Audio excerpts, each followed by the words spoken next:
ఒక ఊరి లోపల ఇద్దరు వ్యాపారులు ఉండేవారు.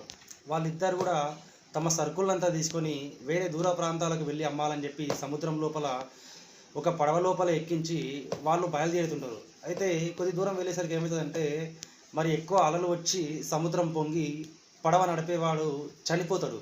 అయితే వాళ్ళిద్దరు కూడా ఏదో విధంగా కష్టపడి మరి ఆ పడవలోని సరుకుల్ని మొత్తం ఏం చేస్తారంటే ఒక ఒడ్డుకు చేరుస్తారు.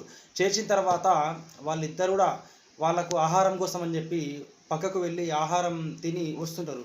వాళ్ళు వచ్చేసరికి కూడా ఏమైతుందంటే వాళ్ళ యొక్క పడవలోని సరుకులు మొత్తము అగ్నికి ఆహుతవుతుంటాయి.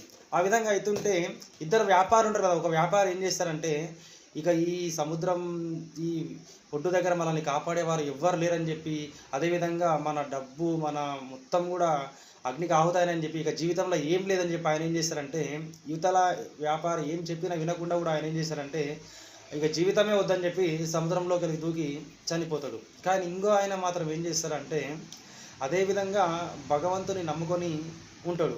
కొద్దిసేపటికి ఏమవుతుందంటే అక్కడ నుంచి కొంతమంది వెళ్తుంటారు. వాళ్ళు ఏం చేస్తున్నట్టు ఈయనను చూస్తారు. చూసి ఆ పడవను ఒడ్డుకు చేర్చి ఈయన దగ్గరకు వచ్చి జరిగిన కథ మొత్తం తెలుసుకొని ఈయనను కాపాడి ఈయనను వాళ్ళ వెంబడ తీసుకువెళ్తారు. కాబట్టి మనం కూడా జీవితం లోపల చిన్న చిన్న వాటికి ఎంతోమంది ఆత్మహత్యలు తీసుకుంటారు.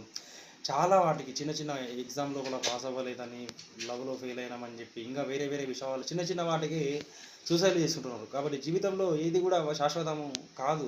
భగవంతుని నమ్ముకొని మనం జీవనం సాగిస్తే తప్పకుండా ఆయన మనల్ని ఖచ్చితంగా కాపాడతాడు. కాబట్టి చిన్న చిన్న వాటికి కూడా క్షణికావేశం లోపల పెద్ద పెద్ద నిర్ణయాలు ఎప్పుడు కూడా తీసుకోకూడదు. కాబట్టి తొందరపాటు క్షణికావేశం అనేది ఎప్పుడు ఉండదు. ఆవేశం తగ్గించుకొని ఒక సమస్య వచ్చినప్పుడు ఆ సమస్యకు పరిష్కారాన్ని ఆలోచించండి. కానీ ఆవేశం లోపల తొందరపడి ఎటువంటి పెద్ద పెద్ద నిర్ణయాలు కూడా తీసుకోకూడదని చెప్పి నేను ఈ వీడియోలో తెలియజేస్తున్నాను. నా వీడియో నచ్చినట్లయితే లైక్ చేయండి, సబ్స్క్రైబ్ చేయండి.